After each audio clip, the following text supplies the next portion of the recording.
ఓం మహాగణాధిపతే నమ ఐం సరస్వత్యే నమ శివాయ గురువే నమ జయ గురు దత్తాత్రేయ నమ యా దేవీ సర్వభూతేషు మాతృరూపేణ సంస్థితా నమస్తస్తే నమస్తస్తే నమస్తస్తే నమో నమ జయ గురు దత్తాత్రేయ నమ శ్రీరామ రామ రామేతి రమే రామే మనోరమే సహస్రనామ దత్తుల్యం రామనామవరానని. యూట్యూబ్ ప్రేక్షకులకు అందరూ కూడా నమస్కారం అండి. నేను పాలపర్తి గురునాథ్ శర్మ, జ్యోతి సిద్ధాంతిని మరియు వాస్తు సిద్ధాంతిని. మీకంతా కూడా జ్యోతిష్ సంబంధమైన విషయాలంతా కూడా విశ్లేషణ చేయడం జరుగుతుంది. గోచార చక్రవశాత్తు గ్రహాల యొక్క స్థితిగతి ఆధారంగా గ్రహాల యొక్క ఫలితాలంతా కూడా చెప్పడం, పరిష్కారాలంతా కూడా చెప్తున్నాం. ఈరోజు వచ్చిన టాపిక్ ఏంటంటే, మనకి ప్రధానంగా ఈ యొక్క గృహయోగం సిద్ధించాలి అంటే అందరికీ తీరని కలిలాగా ఉంటుంది. ప్రతి ఒక్క మానవుడికి అంతా కూడా, ప్రతి ఒక్క మనిషికి అంతా కూడా తీరని కలిలాగా ఉండే కళ, ప్రధానమైన కోరిక ఏంటిదంటే స్వగృహంలో ఉండాలి, మంచి సొంత ఇంట్లో ఆనందంగా ఉండాలి, సొంత ఇల్లు కొనుక్కోవాలి, ఆ యోగం అంతా కూడా కలగాలి. సొంత ఇంటి కళ తీరాలి అంటే ఏం పరిష్కారం చేసుకోవాలి, ఏ గ్రహాలంతా కూడా జాతకరీత్యా కానీ గోచారరీత్యా కానీ గ్రహాల యొక్క ఆధీనంలో మానవుడికి జీవితం ఉంటుంది. కావున ఏ గ్రహం యొక్క కారకత్వం వల్ల గృహయోగం సిద్ధిస్తుంది, ఏ సమయంలో అంతా కూడా అందరికీ గృహయోగం వల్ల ఆనందమైన జీవితం లభిస్తూ ఉంటుంది. స్వగృహం లభించాలంటే ఏం పరిష్కారం చేసుకోవాలి. ప్రధానంగా ఇల్లు అనేది కాకుండా స్థిరాస్తి, ప్రధానంగా చూసుకుంటే స్థిర ఐశ్వర్యం కానీ, స్థిరాస్తి సిద్ధించడానికి కానీ, మరియు భూసంపద సిద్ధించడానికి కానీ ఎటువంటి గ్రహాలంతా కూడా కారకత్వం అవుతాయి. ఆ పరిష్కారం అంతా కూడా చేసుకుంటే, సులభమైన పరిష్కారాలు చేసుకుంటే కనుక శీఘ్రంగా ఐశ్వర్యయోగము సిద్ధించి ధనాదాయం పెరిగి స్థిర గృహం అంతా కూడా లభించడానికి, స్వగృహం లభించడానికి పరిష్కారం అంతా కూడా విశేషంగా అంగారకుడు యొక్క కారకత్వాలు చెప్పుకుంటూ, ప్రధానంగా అంగారకుడు అంతా కూడా భూమి కారకుడు, భూమి యొక్క పుత్రుడు. మరియు ఇక్కడ సొంత ఇంటి కారకుడంతా కూడా అంగారకుడు అని చెప్తారు. ప్రధానంగా బృహస్పతి యోగం అంతా కూడా గురుబలం కుదరాలి, శుక్రబలం కుదరాలి. వివిధ గ్రహాలు ప్రధానంగా చూసుకుంటే చతుర్థాధిపతి ఎవరైతే కనుక లగ్న చక్రవశాత్తు చతుర్థ ఆధిపతి అంతా కూడా యొక్కరంలో ఉండాలి. చతుర్థ స్థానంలో కూడా మంచి గ్రహాలు ఉండాలి. మరియు నవమ స్థానము, దశమ స్థానం అంతా కూడా యొక్కరంగా ఉండాలి.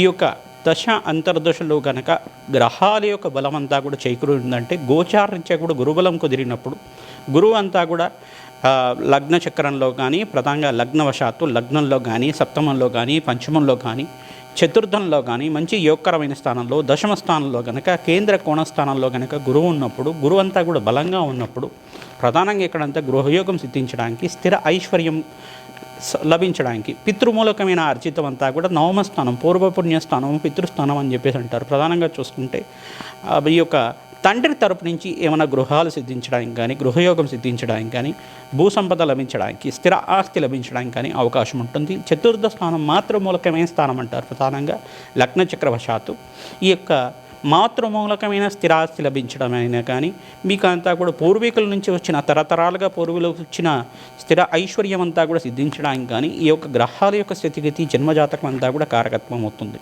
ప్రధానంగా మీకు అంతా కూడా స్థిర ఐశ్వర్యం లభించడానికి, అంతా కూడా భూసంపద, గృహయోగం సిద్ధించడానికి ఏ గ్రహాల యొక్క స్థితిగతి ఆధారంగా మేషాది ద్వాదశ రాశుల వాళ్ళకి చేసుకోవాల్సిన పరిష్కారం అంతా కూడా సులభమైన పరిష్కారం. శీఘ్రంగా మేము చెప్పే పరిష్కారం చేసుకుంటే అతి శీఘ్రంగా మీకంతా కూడా కళ నెరవేరే అవకాశం అంతా కూడా సిద్ధిస్తుంది. ఈ పరిష్కారం చేసుకుంటే చాలు.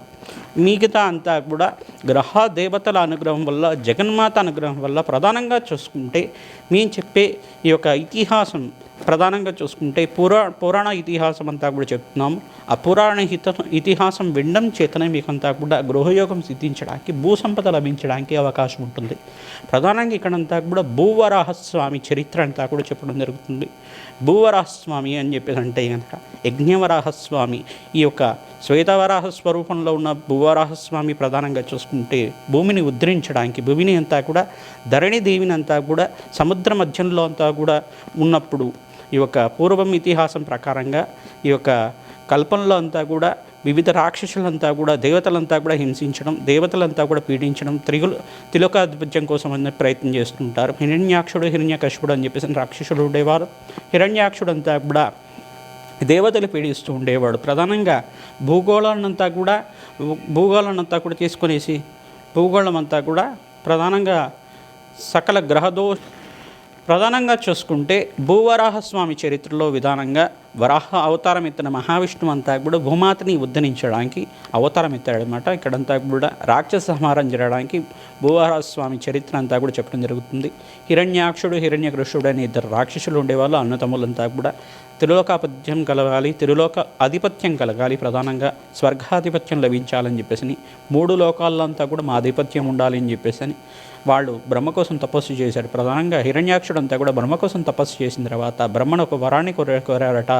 ప్రధానంగా చూసుకుంటే బ్రహ్మను ఎటువంటి వరాన్ని కోరాడని చెప్పేసి అంటే హిరణ్యాక్షుడు అంతా కూడా మీరంతా నాకు మరణం లేకుండా వరం కావాలి, లేదంటే కనుక ఏ దేవతతో కానీ ఎటువంటి అస్త్రాలతో కానీ శస్త్రాలతో కానీ ఎటువంటి మంత్రంతో అయినా కానీ ఎటువంటి దేవతతో అయినా కానీ యక్షులతో కానీ కిన్నెరతో కానీ కింబుషులతో కానీ గంధర్వులతో కానీ దేవతలతో కానీ ప్రతి ఒక్క మానవుడితో అయినా కానీ దానవులతో అయినా కానీ ఎటువంటి మనిషితో అయినా కానీ మరణం లేకుండా కావాలి, మరియు నాకు ఎటువంటి మరణం లేకుండా అమరత్వం వచ్చే విధంగా పరం కావాలి అని చెప్పేసి అంటే అమరత్వం వచ్చే స్థితి నీకంతా కూడా లేదు కావున మరణం అనేది అందరికీ పుట్టిన వాడికి గిట్టక తప్పదు అని చెప్పి బ్రహ్మదేవుడు చెప్పడం అంతా కూడా జరుగుతుంది.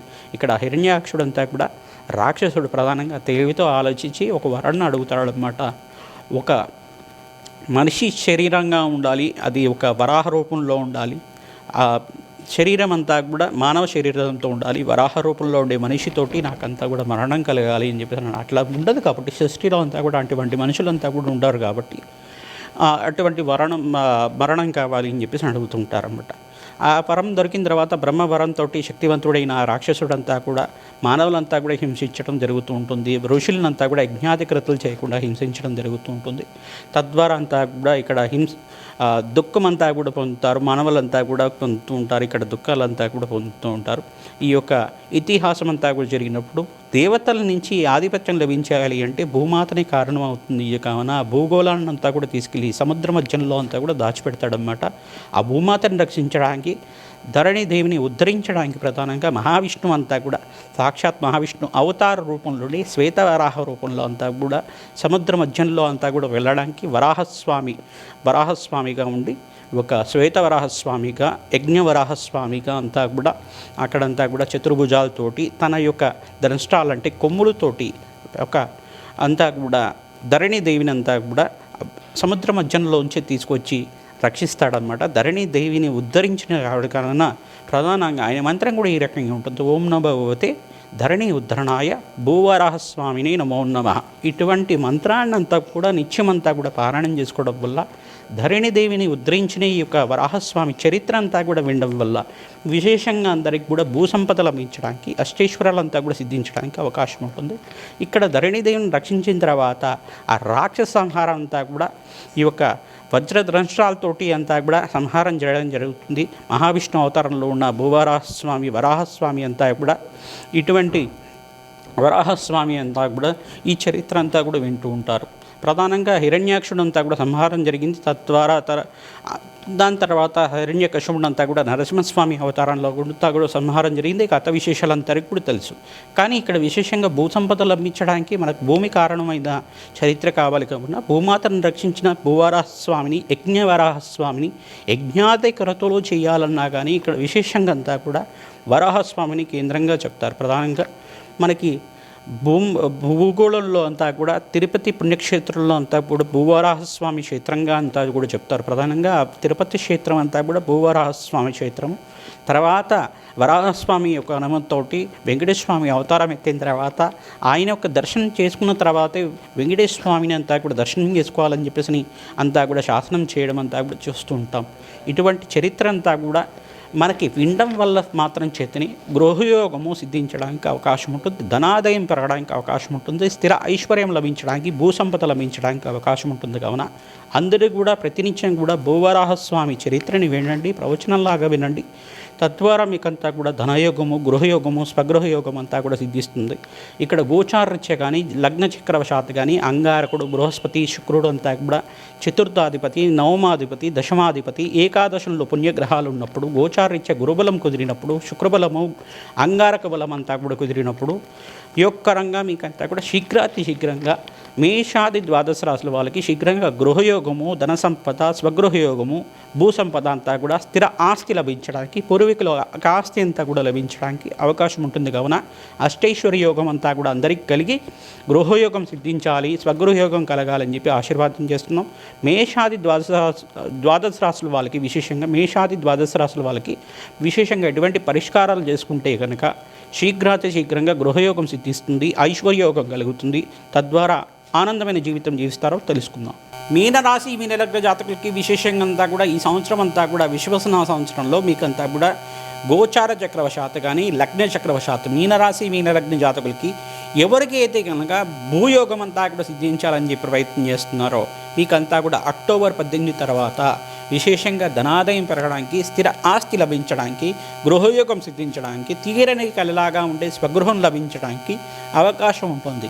విశేషంగా ఎవరికైతే కనుక ఐశ్వర్యయోగం ఉండి మేము ఎన్ని ప్రయత్నాలు చేస్తున్నా గృహయోగం సిద్ధించలేదు అంటే కనుక జన్మజాతకం అంతా కూడా జ్యోతిష్ పండితులతో చూపించుకొని మీరంతా కూడా జాతకానికి ఉన్న దోష పరిహారం అంతా కూడా చేసుకోవడం వల్ల శీఘ్రంగా ధనాదాయం పెరుగుతుంది, స్థిర ఐశ్వర్యం లభిస్తుంది.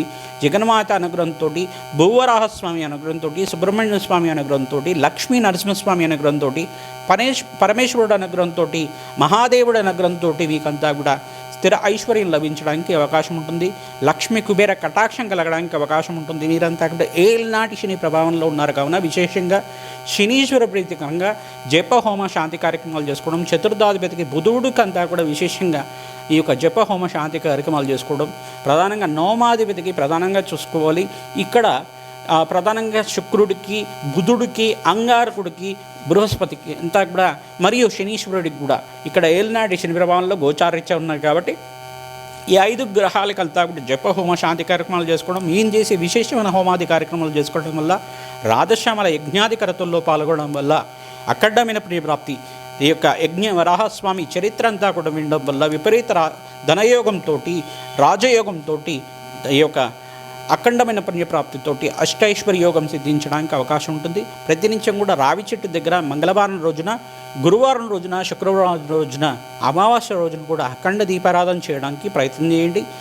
అక్కడ రావి చెట్టుకి 9 సంఖ్య వచ్చే విధంగా ప్రతినిత్యం కూడా, ప్రతిరోజు కూడా ఈ యొక్క 9 ప్రదక్షిణాలు కానీ, 27 ప్రదక్షిణలు కానీ, 108 ప్రదక్షిణాలు కానీ, 54 ప్రదక్షిణాలు కానీ ప్రతినిత్యం పాటిస్తూ ఉండండి, ప్రదక్షిణాలు చేస్తూ ఉండండి. తద్వారా మీకు అంతా కూడా శీఘ్రంగా ధనాదాయం పెరగడానికి అవకాశం ఉంటుంది. గోమాత సేవ చేసుకున్న వాళ్ళకు కూడా కామధేను అనుగ్రహంతో మీకంతా కూడా ధనాదాయం పెరుగుతుంది. జగన్మాత అనుగ్రహంతో కూడా మీకు ఐశ్వర్యయోగం అంతా కూడా సిద్ధించి సకాలంలో గృహయోగం సిద్ధించడానికి అవకాశం ఉంటుంది.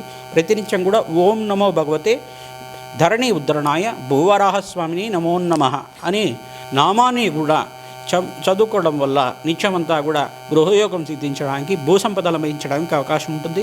కందులంతా కూడా నానబెట్టి గోమాతకు పెట్టడం వల్ల, శనగలంతా కూడా నానబెట్టి గోమాత పెట్టడం వల్ల, బొబ్బర్లంతా కూడా నానబెట్టి గోమాతకు సమర్పించడం వల్ల మీకంతా కూడా అష్టైశ్వర్య యోగం సిద్ధించడానికి అవకాశం ఉంటుంది. జయ గురు దత్తాత్రేయ.